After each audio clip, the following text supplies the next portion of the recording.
CPIM দলের কোনো কর্মসূচি পালন করতে দিচ্ছে না বিশালগড় পুলিশ প্রশাসন।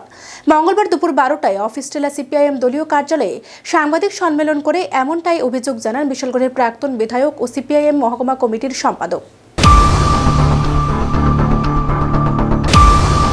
মঙ্গলবার অফিস টেলা বাজারে সিপিআইএম দলের কর্মসূচি ও মিছিল করতে পুলিশ প্রশাসনের কাছে 31 ডিসেম্বর অনুমতি চেয়েছিলেন।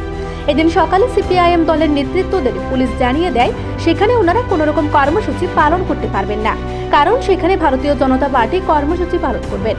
অন্যদিকে সিপিআইএম বিধায়ক সহ মহকুমা কমিটির সম্পাদক পার্থপ্রতিম মজুমদার অভিযোগ করেন, পুলিশের কাছে যখন ওনারা অনুমতি চেয়েছিলেন তার আগেও অন্য দল সেখানে কর্মসূচি পালন করাতে কোনো রকম পুলিশের কাছে আবেদন করেনি।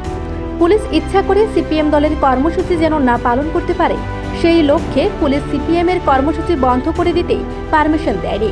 পুলিশ বর্তমানে শাসক দল বিজেপির দল দাসে পরিণত হয়েছে।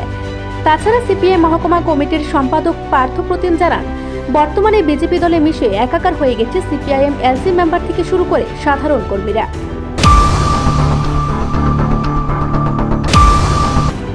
কিন্তু আমাদেরকে মিছিল করার জন্য তারা সুযোগ দিল না। বিজেপি দল যা করল আজকের দিনে আমাদের কর্মসূচি থানার কর্তৃপক্ষের হস্তগত হওয়ার পর এই আরক্ষা প্রশাসন এবং বিজেপি দলের যে নেক্সাস তৈরি হয় সেই জায়গায় দাঁড়িয়ে এখানটায় গণহারে হুলিয়াজারি চলছে পদত্যাগ করার জন্য যোগদান সভা। বামপন্থী পরিবার বা রাজনৈতিক নিরপেক্ষ মানুষ বা কর্মী যারা আছে যুবক তাদের বাড়ি বাড়ি গিয়ে বলা হচ্ছে যে আজকে 12টার সময় তাদের একটা কর্মসূচি আছে অফিস টেলা বাজারে, সেখানে যোগদান সভা হবে, তাদেরকে যোগদান করতে। এই যোগদানের অনেক নমুনা আমরা বিশাল করে এর আগেও দেখি। এই যোগদানের ফলাফল খুব বেশি ভালো হবে তো তা নয়, আগামী দিনে এমন হবে যে বিজেপি দলের মধ্যেই আমাদের সিপিআইএম এর পার্টি ইউনিট থাকবে।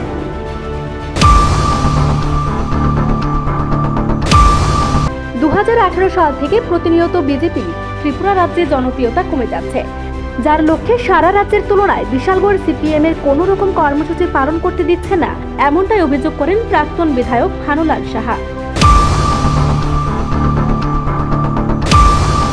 প্রকাশ্য সমাবেশ করার জন্য যখনই আমরা 18 সালের পর থেকে দিয়েছি, সেক্ষেত্রে থানাকে শাসক দল বাধ্য করেছে পারমিশন না দেওয়ার।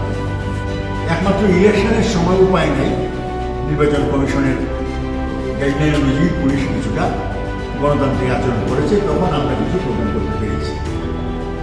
এখন আপনার ইলেকশন 23 সালের ভোটের পরে এই প্রথম আমরা 24 সালের 2 তারিখে প্রদান করতে চাই, কিন্তু তারা দিল না।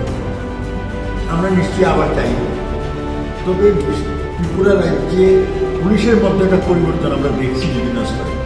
বিশালগড় থানায় কোনো পরিবর্তন নাই। ওই 18 থেকে 23 যা ছিল 23-এর পরও একই প্রক্রিয়া চলছে।